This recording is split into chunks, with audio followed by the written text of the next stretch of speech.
గత ఏడాది అకాల వర్ష బీభత్సం కారణంగా ఎంతో మంది నిరాశ్రయులయ్యారు. అప్పట్లోనే బాధితులను పరామర్శించిన స్థానిక ఎమ్మెల్యే వసంత వెంకట కృష్ణ ప్రసాద్ వరద నీటి వల్ల నాశనమైన సామాగ్రిని, దుకాణాలను పరిశీలించారు. ఈ విషయంపై ప్రత్యేక దృష్టి పెట్టిన శాసనసభ్యులు కృష్ణప్రసాద్ జిల్లా ఉన్నతాధికారులకు సమస్య గురించి వివరించారు. ఈరోజు మైలవరం ఎల్హెచ్ రెడ్డి కాంప్లెక్స్లోని 50 మందికి దుకాణదారులకు 12.75 లక్షలు మంజూరయ్యాయి. 25,000 చొప్పున 49 మందికి 12.25 లక్షల మంజూరు కాగా ఒకరికి 50,000 మంజూరయ్యాయి. ఈ సాయాన్ని స్థానిక శాసనసభ్యులు వసంత వెంకట కృష్ణ ప్రసాద్ మైలవరంలో కాంప్లెక్స్ వద్ద లబ్ధిదారులకు చెక్కుల రూపంలో గురువారం అందజేశారు.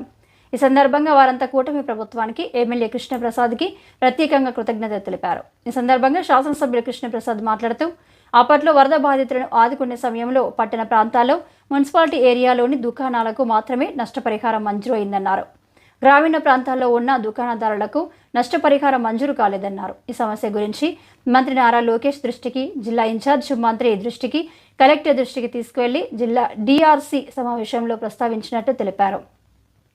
నారా లోకేష్ జన్మదిన సందర్భంగా చెక్కులను బాధితులకు పంపిణీ చేయడం పట్ల హర్షం వ్యక్తం చేశారు. ఈ కార్యక్రమంలో ఎన్డీఏ కూటమి నాయకులు తదితరులు పాల్గొన్నారు.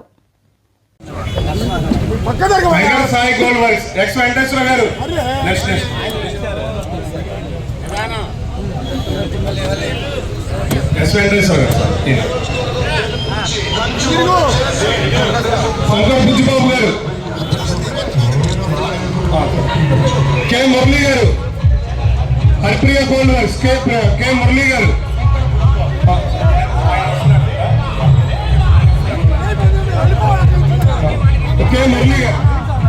సంభవించిన ప్రకృతి వైపరీత్యంలో గ్రామీణ ప్రాంతాల్లో మైలవరంలో ఈ లక్కిరెడ్డి హనుమిరెడ్డి గారి కాంప్లెక్స్ లో సెల్లార్లో ఉన్నటువంటి దుకాణాలన్నీ మునిగిపోవటం, వాళ్ళకి తీవ్రమైన నష్టం వాటిల్లడం జరిగింది. కానీ మున్సిపాలిటీ పరిధిలో అలాగే కార్పొరేషన్ పరిధిలోనే షాపులకు నష్టపరిహారం ఇవ్వటం, గ్రామీణ ప్రాంతాల్లో పెద్దగా దృష్టి సారించిన పరిస్థితి. నేను వచ్చి స్వయంగా ఈ కాంప్లెక్స్ లో ప్రతి షాపు తిరిగితే వాళ్ళందరికీ చాలా తీవ్రమైన నష్టం జరిగింది.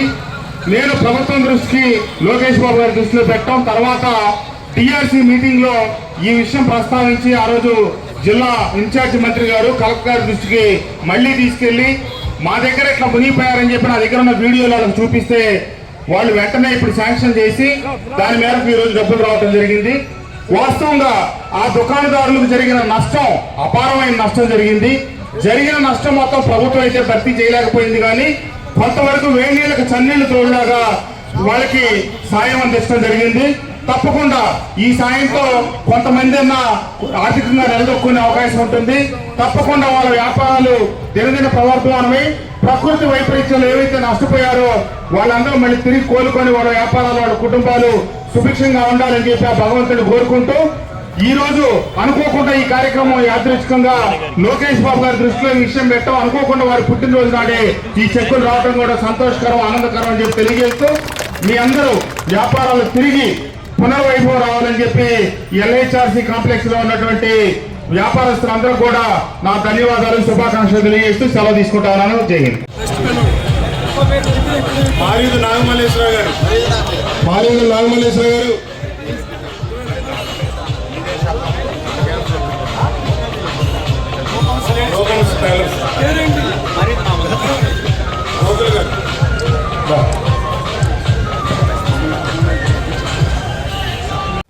పోలవరం ప్రాజెక్టులో ప్రధానమైన డయాఫ్రామ్ వాల్ నిర్మాణ పనులను గురువారం రాష్ట్ర జలవనరుల శాఖ మంత్రి నిమ్మల రామానాయుడు పరిశీలించారు. ఈ సందర్భంగా ఆయన మాట్లాడుతూ 2027 డిసెంబర్ నాటికి ప్రాజెక్టు నిర్మాణం పూర్తి చేయాలని సంకల్పంతో రాష్ట్ర ముఖ్యమంత్రి నారా చంద్రబాబు నాయుడు ఉన్నారన్నారు. ఆ మేరకు అధికారులతో సమన్వయం చేసుకుని ప్రాజెక్టు నిర్మాణ లక్ష్యాలను నిర్దేశించడం జరిగిందన్నారు. 2025 నాటికి పునరావాస పనులు పూర్తి చేసేందుకు ఇటీవల 1000 కోట్లు నిర్వాసితులకు ఖాతాలకు జమ చేయడం జరిగిందన్నారు. రెండవ దశలో 45.72 మీటర్ల ఎత్తుకు పూర్తి చేసేందుకు అవసరమైన పునరావాస పనులు ప్రతిపాదనలు రూపొందిస్తున్నామన్నారు. ఇందుకోసం కేంద్రం నుంచి నిధులు తీసుకొస్తామన్నారు. ఫిబ్రవరి 1వ తేదీ నుంచి 2వ కట్టర్ పని ప్రారంభిస్తారని, 3వ కట్టర్ ఏప్రిల్ నాటికి వస్తుందన్నారు. 3 కట్టర్ల ద్వారా త్వరితగతిన డయాఫ్రామ్ వాల్ నిర్మాణ పూర్తి చేసేందుకు చర్యలు తీసుకున్నామన్నారు. షెడ్యూల్ ప్రకారంగానే జనవరిలో డయాఫ్రమ్ వాల్ పనులు ప్రారంభించామని, గతంలో కష్టపడి డయాఫ్రమ్ వాల్ నిర్మిస్తే గత ప్రభుత్వం నిర్లక్ష్యంగా వ్యవహరించి ధ్వంసం చేశారన్నారు. తుగ్లక్ పాలనతో పోలవరం పనులు ఎంతో వెనుకబడ్డాయన్నారు. కొత్త డయాఫ్రమ్ వాల్ నిర్మాణం వల్ల మరో 1000 కోట్ల ప్రభుత్వంపై భారం పడిందన్నారు. పోలవరం నిర్వాసితులను గత ప్రభుత్వం మోసం చేసిందన్నారు. నిర్వాసితులను న్యాయం చేసి 2027కి పోలవరం పూర్తి చేస్తామని మంత్రి నిమ్మల రామనాయుడు స్పష్టం చేశారు. పాత్రికేయ మిత్రులందరికీ కూడా నమస్కారం. పోలవరం అంటే ఒక వరం, ఒక జీవనాడి ఆంధ్రప్రదేశ్ రాష్ట్రానికి. ఆ రోజు మనం 72% 19కి పూర్తి చేస్తే మరి తర్వాత వచ్చినటువంటి ప్రభుత్వం మరి ఈ యొక్క పోలవరాన్ని పూర్తి చేయకపోవడం పోగా మరి ఈ పోలవరం ప్రాజెక్టుని ఏ మాదిరిగా విధ్వంసానికి గురి చేసిందో మొన్ననే చంద్రబాబు నాయుడు గారు మన ముఖ్యమంత్రిగా ప్రమాణ స్వీకారం చేసిన తర్వాత ఈ ప్రాజెక్టు సందర్శనకు వచ్చినప్పుడు మీరు మేము కూడా కళ్ళారా చూసినటువంటి పరిస్థితి. అందులో పర్టికులర్గా డయాఫ్రమ్ వాల్ ఆ రోజు 18 నెలలు శ్రమించి ఆ రోజు మనం పూర్తి చేస్తే 430 కోట్ల రూపాయలతోటి మరి ఆ డయాఫ్రమ్ వాల్ని ఏ రకంగా గత ప్రభుత్వం ధ్వంసం చేసిందో. ఎందుకంటే ఈ మాట నేను కాదు చెప్తా, సాక్షాత్తు ఐఐటి హైదరాబాద్ నిపుణులు చెప్పారు. ఏదైతే 2019లో ప్రభుత్వం మారిన తర్వాత 17 నెలల పాటు ఇక్కడ ఏ విధమైన ఏజెన్సీలు లేకుండా ఉన్నటువంటి పని చేసేటువంటి ఏజెన్సీలన్నింటినీ కూడా రివర్స్ టెండరింగ్ పేరు చెప్పి ఏదైతే రద్దు చేసేసారో, ఇక్కడ ఉన్నటువంటి ఎక్స్పీరియన్స్ అధికారులు ఎవరైతే ఉన్నారో వాళ్ళందరినీ కూడా బయటికి మరి పంపించేశారో. 17 నెలలు ఇక్కడ ఏ విధమైనటువంటి పనులు లేక నిలిచిపోవడంతో 20 మరి వచ్చినటువంటి వరదలకే డీవాల్ దెబ్బతిందని ఐఐటి నిపుణులు హైదరాబాద్ చెప్పారని అంటే జగన్మోహన్ రెడ్డి ఏ రకంగా ధ్వంసం. మళ్ళీ ఈవేళ 990 కోట్ల రూపాయలతోటి మళ్ళీ ఈవేళ కొత్తగా డయాఫ్రమ్ వాల్ ఈవేళ నిర్మాణం చేసుకుంటున్నటువంటి పరిస్థితి. అందుకే మొన్న చంద్రబాబు నాయుడు గారు కూడా మరి ఒక షెడ్యూల్ను కూడా చాలా క్లియర్గా ఏదైతే ఇక్కడ డయాఫ్రమ్ వాల్కు మరి జనవరి ఫస్ట్ వీక్లోనే మనం ప్రారంభించుకోవాలనుకున్నాం కాంక్రీట్ మిక్సింగ్ అదిని. దానికి సంబంధించిన ప్రిపరేషన్ వరకు డీవాటరింగ్ కానీ, ప్లాట్ఫార్మ్స్ కానీ, గైడ్ వాల్స్ కానీ అన్నీ కూడా మేము డిసెంబర్లోనే కంప్లీట్ చేసి జనవరి 1లో మొదలు పెట్టాలనుకున్న ఆ T5 T16 మిశ్రమం ఏదైతే ఉందో దాని మీద ఇంటర్నేషనల్ ఎక్స్పర్ట్స్ సిడబ్ల్యూసి వాళ్ళు కూడా కోఆర్డినేట్ చేసుకుని ఫైనల్గా T16 మనకి ఏదైతే ఆమోదింపు చేసి ఇచ్చారో దాంతో ఈ 3rd వీక్లో మనం ఆ డీవాల్ పనులు ముమ్మరంగా సాగుతూ ఉన్నాయి. మరి ఏదైతే దీని షెడ్యూల్ ప్రకారం ఫస్ట్ కటర్ ఇప్పుడు ఆల్రెడీ వర్క్ చేస్తూ ఉంది. ఈ సెకండ్ కటర్ కూడా ఈ ఏదైతే ఈ మంత్ ఎండింగ్కి క్లియర్ చేసుకొని రేపు ఫిబ్రవరి 1 కల్లా మరి సెకండ్ కటర్ కూడా డీవాల్ పనులు ప్రారంభిస్తుంది. దానికి సంబంధించి కూడా ఇప్పుడు అధికారులతో కూడా మేము రివ్యూ చేసుకోవడం జరిగింది. అదేవిధంగా 3rd కటర్ కూడా మార్చి నెలలో కల్లా ఇక్కడికి తీసుకొచ్చి దాన్ని కూడా ఏప్రిల్ 1వ తారీఖు నుంచి 3rd కటర్ కూడా అంటే ఒకేసారి 3 కట్టర్స్ని మనం పనిచేయించుకోవడం ద్వారా ఈ యొక్క డయాఫ్రమ్ వాల్ నిర్మాణం సమయాన్ని కొంచెం తగ్గించుకునేటువంటి విధంగా ప్లాన్ చేసుకున్నాం. అందుకే ఏదైతే బావర్ కంపెనీ వాస్తవంగా అయితే 2026 మార్చికి డీవాల్ కంప్లీట్ చేస్తామనంటే ముఖ్యమంత్రి గారు 2025 డిసెంబర్ కల్లా పూర్తి చేయాలని చెప్పి ఏదో షెడ్యూల్ అనుకున్నామో దాని ప్రకారమే మరి పనులు జరుగుతూ ఉన్నాయి. చంద్రబాబు నాయుడు గారు ఇచ్చినటువంటి ఆదేశాల ప్రకారమే మేము కూడా ఎప్పటికప్పుడు డిసెంబర్ 25కి డయాఫ్రమ్ వాల్ నిర్మాణం కావాలంటే ఏ రోజు ఎంత క్వాంటిటీ వర్క్ చేయాలి, ఏ వర్క్స్కి మనం ప్రిపరేషన్ ముందుగానే చేసుకోవాలి, ఏ డిజైన్స్కి ముందుగానే అప్రూవల్ తెచ్చుకోవాలి అనే దాని మీద ఎప్పటికప్పుడు మేము టైం బాండ్ పెట్టుకుని చంద్రబాబు నాయుడు గారి షెడ్యూల్కి పూర్తి చేసేటువంటి విధంగా ఈ రోజు కాదు మేము ప్రతిరోజు కూడా ఇట్లా ఇన్స్ట్రక్షన్ చేసుకుంటూ డిసెంబర్కి డీవాల్ పూర్తి చేస్తాం 25కి అని చెప్పి తెలియజేసుకుంటూ, అదేవిధంగా డీవాల్ పూర్తి అయ్యేంత వరకు వేచి చూడకుండా ఎర్త్కమ్ రాక్ఫిల్ డ్యామ్ మెయిన్ డ్యామ్ను కూడా ప్యారలల్గా నిర్మాణం చేయాలనే ఆలోచనలో భాగంగా 2025కి మెయిన్ ఎర్త్కమ్ రాక్ఫిల్ డ్యామ్ కూడా మరి ప్రారంభించుకుని 2027 డిసెంబర్ కల్లా పోలవరాన్ని పూర్తి చేయాలని చంద్రబాబు నాయుడు గారు ఏదైతే ఒక లక్ష్యం పెట్టుకుని ఆయన ఒక షెడ్యూల్ ఇచ్చారో ఆయన కూడా మాకు క్లియర్గా ఇన్స్ట్రక్షన్ ఇచ్చారు. నేను ఇచ్చినటువంటి షెడ్యూల్కి ఒక్కరోజు ముందు అయినా పూర్తి అవ్వాలి తప్ప ఒక్కరోజు ఆలస్యం కావడానికి వీరలేదు. ఆ షెడ్యూల్ని పర్ఫెక్ట్గా ఇరిగేషన్ శాఖ మంత్రిగా మీరు అదేవిధంగా అధికారులు అందరూ కూడా ఏజెన్సీస్తో సమన్వయం చేసుకుని ఏ రోజుకి ఆ రోజు వర్క్ని కూడా వెబ్సైట్ కూడా పెట్టి వెబ్సైట్లో కూడా ఎప్పటికప్పుడు వర్క్ని పెట్టి పారదర్శకంగా జవాబుదారితనంగా పనులు జరగాలనేటువంటి ఆయన ఆదేశాల ప్రకారమే ఈ పోలవరం ముందుకెళ్తుందని చెప్పి తెలియజేసుకుంటూ, అదేవిధంగా ఎవరైతే నిర్వాసితులు ఉన్నారో మరి నిజంగా మీ అందరికీ చూస్తూ ఉన్నారు ఈ ప్రాజెక్టు కోసం తమ ఆస్తుల్ని భూముల్ని త్యాగం చేసినటువంటి వ్యక్తులు నిర్వాసితులు. ఆ నిర్వాసితుల్ని ఆదుకున్నటువంటిది కూడా చంద్రబాబు నాయుడు గారే. 2017లో వాళ్ళకి 830 కోట్ల రూపాయలు ఇచ్చినా ఈరోజు 1000 కోట్ల రూపాయలు నిర్వాసితుల అకౌంట్లో పడినా అది చంద్రబాబు నాయుడు గారు ముఖ్యమంత్రిగా ఉండగా జరిగిందే తప్ప మరి 14, 19లో ఆ రోజు మళ్ళీ 24లో ఈ రోజే నిర్వాసితులకు న్యాయం జరుగుతుంది. మరి 19, 24 మధ్య 5 సంవత్సరాల జగన్మోహన్ రెడ్డి పాలనలో నిర్వాసితులు రోడ్డెక్కి మా తెలంగాణలో మమ్మల్ని కలిపేయండి అన్నారంటే మరి 5 సంవత్సరాల్లో కనీసం వాళ్ళని పట్టించుకున్నటువంటి పాపాన పోలేనటువంటి పరిస్థితి. వరదలు వస్తే కొండల్లోనూ గుట్టల్లోనూ గుడారాలు వేసుకుని ఎప్పుడు ఏ పాము వచ్చి ఏం కాటేస్తుందో, ఏ బిడ్డ ఏ వరదలో కొట్టుకుపోతారని బిక్కుమంటూ కనీసం మంచినీళ్ళు కూడా లేనటువంటి స్థితిలో నిర్వాసితులు ఏదైతే ఇబ్బందులు పడ్డారో వాళ్ళందరికీ కూడా మొన్న నిజమైనటువంటి సంక్రాంతి 5 సంవత్సరాల తర్వాత మొన్న మన 1000 కోట్ల రూపాయలు ఏ విధమైన దళారీ వ్యవస్థ లేకుండా నేరుగా వాళ్ళ అకౌంట్లో చేయడం ద్వారా. అంతేకాకుండా ఈరోజు కూడా మేము పోలవరం ప్రాజెక్టు 2027కి ఏదైతే పూర్తి చేయాలని లక్ష్యం పెట్టుకున్నామో మరి దానికి అనుగుణంగానే ఫస్ట్ ఫేజ్ 1.15 మీటర్స్కి R&R ఏదైతే ఉందో అది ఈ 2025లోనే అవి క్లియర్ చేసుకుని దానికి సంబంధించిన కాలనీలు కూడా, ఎందుకంటే పునరావాస కాలనీలు కూడా 19లో మనం కట్టినటువంటి కాలనీలే తప్ప తర్వాత 5 సంవత్సరాల జగన్ పాలనలో కనీసం ఒక అరబస్తా సిమెంట్ కూడా ఆ పునరావాస కాలనీలు లేవు.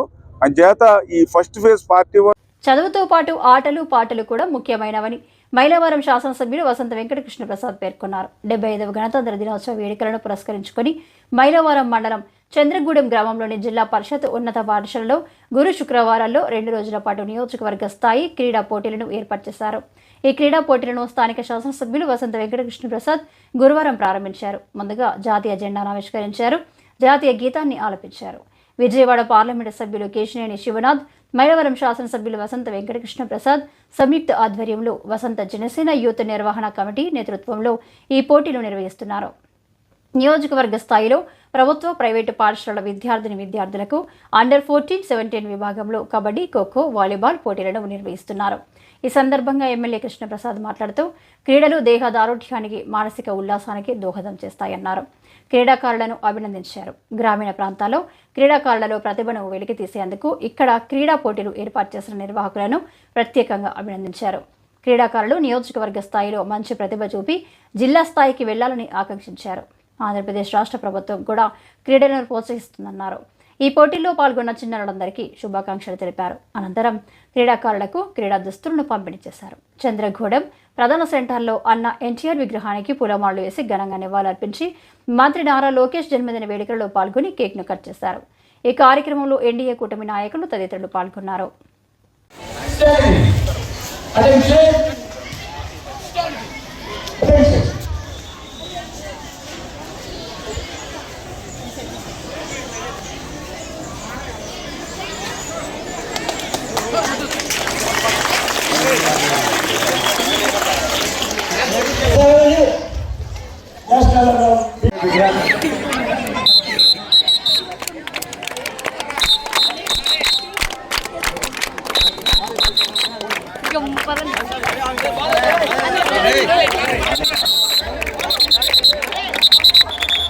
అరే రిసీవ్ చేసుకొని బాగా చేస్తారా బాయ్స్ రెడీ ఉండండి.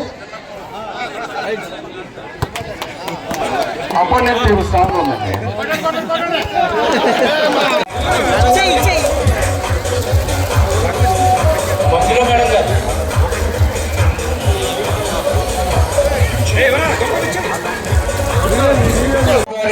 పుట్టినరోజు సందర్భంగా ఏర్పాటు చేసినటువంటి క్రీడా సంబరాల్లో దీనికి కారకమైనటువంటి సోదరుడు గోపాలస్వామి గారు, అలాగే రోజేల గారు, అలాగే జనసేనకు సంబంధించిన సోదరులందరూ కలిపి కార్యక్రమాన్ని ఏర్పాటు చేసి చేయడం జరిగింది. పెద్దలందరికీ నమస్కారం, చిన్నారులందరికీ నా ఆశీస్సులు. చదువు, ఆటలు, పాటలు అన్నీ కలిపి ఉండాలి. మానసిక ఉల్లాసానికి క్రీడలు అత్యవసరం. మన మైలవరం నియోజకవర్గంలో పిల్లలందరూ క్రీడల్లో రాణించి జిల్లా స్థాయిలో ముందుండాలని చెప్పి ఆకాంక్షిస్తూ తప్పకుండా మీ స్కూల్ ఎందుకంటే ఈ రోజు ఇంతమంది పిల్లల్ని నేను ఈ యొక్క చంద్రగూడి వివిధ గ్రామాల నుంచి పిలిచి ఏర్పాటు చేయడం ఖచ్చితంగా అభినందనీయం. సోదరుడు గోపాలస్వామి ఒక 15 రోజుల నుంచి ఇది ఒక యజ్ఞంలాగా తీసుకొని మన రాజగోపాలు, రోజాలు వీళ్ళందరూ కలిసి ఒక టీంగా ఏర్పడి అన్ని గ్రామాలకి కబురప్పించేంతమంది పిల్లలు చూడటం చాలా సంతోషకరంగా ఉంది. తప్పకుండా ఇప్పుడు మీరు మన మైలవరం నియోజకవర్గంలో ఉన్నటువంటి గ్రామాల పిల్లలు ఒకరికొకరు పోటీ పడతా ఉన్నారు. అన్ని విభాగాల్లో కూడా రాబోయే రోజుల్లో ఈ జిల్లాలో కావచ్చు, పక్క జిల్లాలతో కూడా మీరు పోటీ పడి ముందంజలో ఉండాలని చెప్పి మైలవరం నియోజకవర్గం వివిధ స్కూళ్ళలో చదువుతున్నటువంటి చిన్నారులందరికీ తెలియజేస్తూ మీ అందరికీ wish you all the best.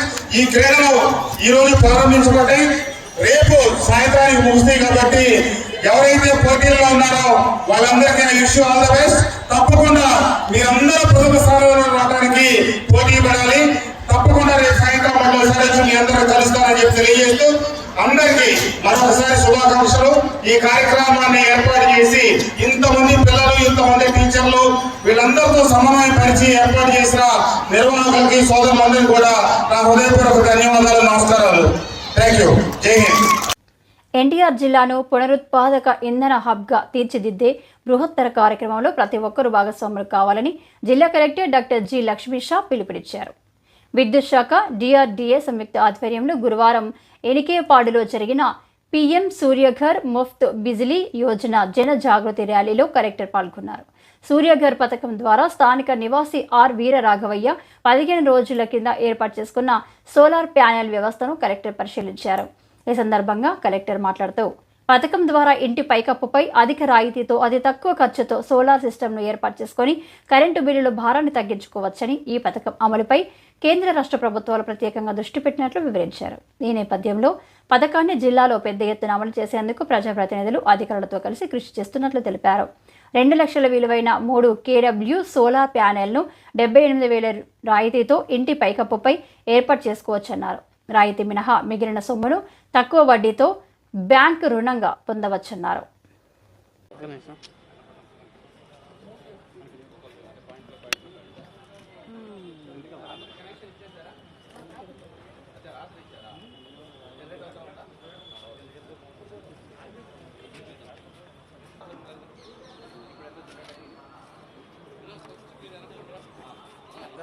ఎన్ని రోజులకు ఒకసారి క్లీన్ చేసుకోవాలి. దీన్ని పైన డస్ట్ వచ్చకుండా క్లీన్ చేసుకుంటే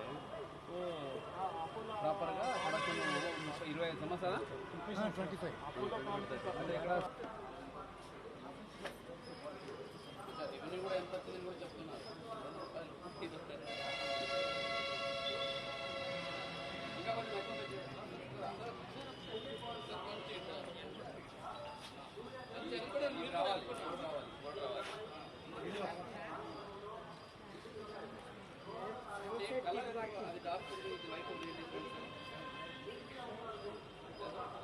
కొంచెం మీరు అంటే ఫిబ్రవరి 1st వీక్ ఇన్స్టాల్ చేయాలి. ఇప్పటి నుంచి మీరు ఆర్డర్ పెట్టుకోండి, మీకు లిస్ట్ ఇచ్చేస్తాను ఏ హౌస్ హోల్డ్స్ అని. ఓకే సార్, మీరు కొంచెం అటుగా కింద నుంచి కూడా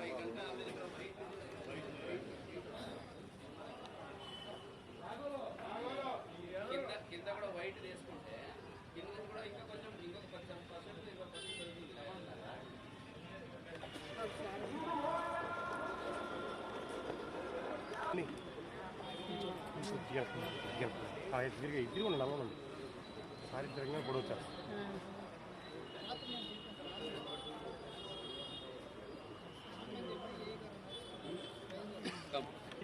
రైలుకి వెళ్తే అయిపోయింది కదా.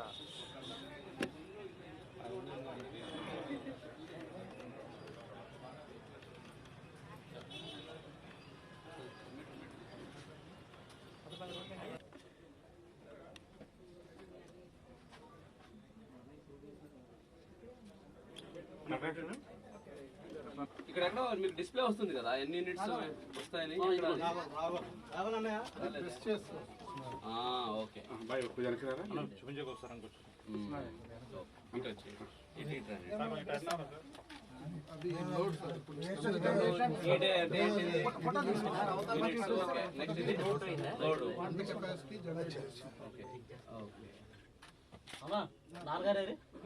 రమ్మన్నాడు 2.3 కిలోవాట్.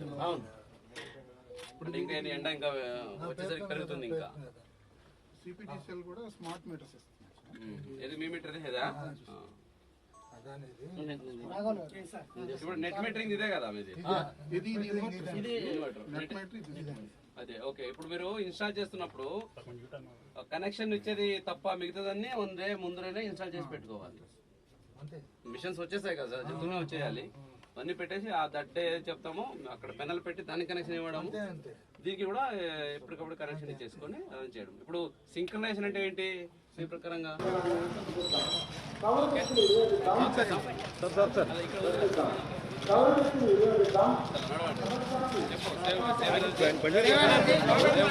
విధానాన్ని అందిద్దాం.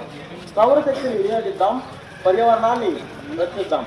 సౌరశక్తిని వినియోగిద్దాం, ప్రపంచాన్ని ప్రకాశవంతం చేద్దాం. సౌరశక్తిని వినియోగిద్దాం, పరిశుభ్రమైన ప్రపంచాన్ని నిర్మిద్దాం. సౌరశక్తిని వినియోగిద్దాం, వాయు కాలుష్యంను అరికడదాం. సౌరశక్తిని వినియోగిద్దాం, భావి తరాలకు మెరుగైన జీవన విధానాన్ని అందిద్దాం. సౌరశక్తిని వినియోగిద్దాం, పర్యావరణాన్ని రక్షిద్దాం. సౌరశక్తిని వినియోగిద్దాం, ప్రపంచాన్ని ప్రకాశవంతం చేద్దాం. సౌరశక్తిని వినియోగిద్దాం, పరిశుభ్రమైన ప్రపంచాన్ని నిర్మిద్దాం. సౌరశక్తిని వినియోగిద్దాం, పర్యావరణాన్ని రక్షిద్దాం. సౌరశక్తిని వినియోగిద్దాం, ప్రపంచాన్ని ప్రకాశవంతం చేద్దాం. సౌరశక్తిని వినియోగిద్దాం, పరిశుభ్రమైన ప్రపంచాన్ని నిర్మిద్దాం. సౌరశక్తిని వినియోగిద్దాం, వాయు కాలుష్యంను అరికడదాం. సౌరశక్తిని వినియోగిద్దాం, భావి తరాలకు మెరుగైన జీవన విధానాన్ని అందిద్దాం. సౌరశక్తిని వినియోగిద్దాం, పర్యావరణాన్ని రక్షిద్దాం. సౌరశక్తిని వినియోగిద్దాం. సోలార్ లైట్ నుంచి జనరేట్ అయ్యే ఎలక్ట్రిసిటీ మనకు పొల్యూషన్ ఫ్రీ ఉంటుంది, అలాగే ఫ్రీ ఆఫ్ కాస్ట్ వస్తుంది. ఈ స్కీమ్లో 78,000 వరకు గవర్నమెంట్ ఆఫ్ ఇండియా సబ్సిడీ కూడా ఉంది. మిగతా అమౌంట్ ఏదైతే ఉందో దీన్ని బ్యాంక్ లోన్ కూడా టేప్ చేసుకోవచ్చు. సో 3 కిలోవాట్స్ ఇన్స్టాల్ చేసుకుంటే ఒక 8 నుంచి 10 సంవత్సరాల్లో ఆ లోన్ కూడా IBM-లాగా అయిపోతుంది. మిగతా 25 సంవత్సరాలు ఇది ఫ్రీ ఆఫ్ కాస్ట్ ఎలక్ట్రిసిటీ వస్తూ ఉంటుంది. సో ఒక రోజుకి ఒక నెలకి 300 యూనిట్స్ ఎలక్ట్రిసిటీ జనరేట్ అవుతుంది. సో ఇది చూసుకుంటే ఇప్పటికే దాదాపుగా గత 2 నెలల్లో 33 లక్షల రూపాయలు బెనిఫిషరీకి అదనంగా గవర్నమెంట్ కట్టింది, వాపస్ ఇచ్చింది. అంటే ఏంటి, సర్ప్లస్ ఎలక్ట్రిసిటీ ప్రొడక్షన్ చేయగలిగాము. సో అట్లాగే మనం ఉన్న ఇళ్ళన్నీ మనం శాచురేషన్ మోడ్లో చేస్తే సో జిల్లాలో ఈ ప్రతి ఒక్క ఇంట్లో వాళ్ళ ఎఫర్ట్ ఏమీ లేకుండా సో విత్ సన్లైట్ వాళ్ళకి ఇన్కమ్ కూడా వస్తుంది, అలాగే ఎలక్ట్రిసిటీ బిల్ కూడా తగ్గే అవకాశం ఉంది. కాబట్టి ఈ కార్యక్రమం ముందుకు తీసుకెళ్ళడానికి ప్రతి ఒక్కరు సహకరించాలి, ముందుకు రావాలి. సో లీడర్స్ అందరూ మోటివేట్ చేస్తున్నారు, ప్రజలు కూడా మోటివేట్ అవుతున్నారు. గ్రూప్స్ అయితేనేంటి, SHG గ్రూప్స్, ఆఫీసర్స్ అయితేనేంటి, ప్రతి ఒక్కరు ఇంక్లూడింగ్ నేను కూడా రిజిస్టర్ అయ్యాను దీంట్లో. ప్రతి ఒక్కరు దీనికి ఎలిజిబుల్. వాళ్ళది సొంత ఇల్లు ఉంటే చాలు, అలాగే వాళ్ళకి ఇంటికి ఎలక్ట్రిసిటీ బిల్ ఉంటే కంపల్సరీగా వాళ్ళు రిజిస్టర్ అవ్వచ్చు. రిజిస్టర్ అయితే ఆటోమేటిక్గా బ్యాంక్కి వెళ్తుంది, ఏజెన్సీ వస్తారు, ఇన్స్టాల్ చేస్తారు. సో దాన్ని అప్లోడ్ చేసి మీకు గ్రిడ్ సింక్రనైజేషన్ చేసి వెళ్ళిపోతారు. ఇంతకుముందు ఇన్వర్టర్ అవి ఏమో ఉండేది, ఇప్పుడు అవన్నీ ఏం లేదు, డైరెక్ట్గా గ్రిడ్కి సింక్రనైజ్ చేస్తారు. ఇన్వెస్ట్మెంట్ తక్కువ ఉంది, ఎఫిషియన్సీ పెరిగింది. కాబట్టి ఎన్టీఆర్ జిల్లాలో ప్రతి ఒక్కరు సో ఈ కార్యక్రమాన్ని అడాప్ట్ చేసుకుని మన జిల్లాని ఒక ఎనర్జీ ఎఫిషియెంట్ జిల్లాగా, ఒక రెన్యూవబుల్ ఎనర్జీ హబ్గా చేయాలని ప్రతి ఒక్కరిని కోరుతున్నాను. Thank you. చిలకలూరిపేట పట్టణంలో నేతాజీ సుభాష్ చంద్రబోస్ జయంతి కార్యక్రమంలో నవతరం పార్టీ జాతీయ అధ్యక్షులు రావు సుబ్రహ్మణ్యం పాల్గొని నివాళులర్పించారు. ఈ సందర్భంగా ఆయన మాట్లాడుతూ నేతాజీ మృతి మిస్టరీ ఇప్పటికీ కేంద్ర పరిష్కారం చేయకపోవడం విచారకరమన్నారు. ఆంధ్రప్రదేశ్ విద్యాశాఖ మంత్రి నారా లోకేష్కి నవతరం పార్టీ జాతీయ అధ్యక్షులు రావు సుబ్రహ్మణ్యం జన్మదిన శుభాకాంక్షలు తెలిపారు. ఉన్నత పదవులు అధిరోహించాలని, ఇంకా ప్రజాసేవ చేసే పలు కార్యక్రమాలు చేపట్టాలని ఆకాంక్షించారు. కడప జిల్లా తెలుగుదేశం పార్టీ సీనియర్ నేత కర్నాటి నాగభూషణారెడ్డి చిలకలూరిపేటలో నవతరం పార్టీ కార్యాలయంలో రావు సుబ్రహ్మణ్యంను మర్యాదపూర్వకంగా కలిశారు. ఈ సందర్భంగా నాగభూషణారెడ్డి దంపతులను రావు సుబ్రహ్మణ్యం శాలువతో సత్కరించారు.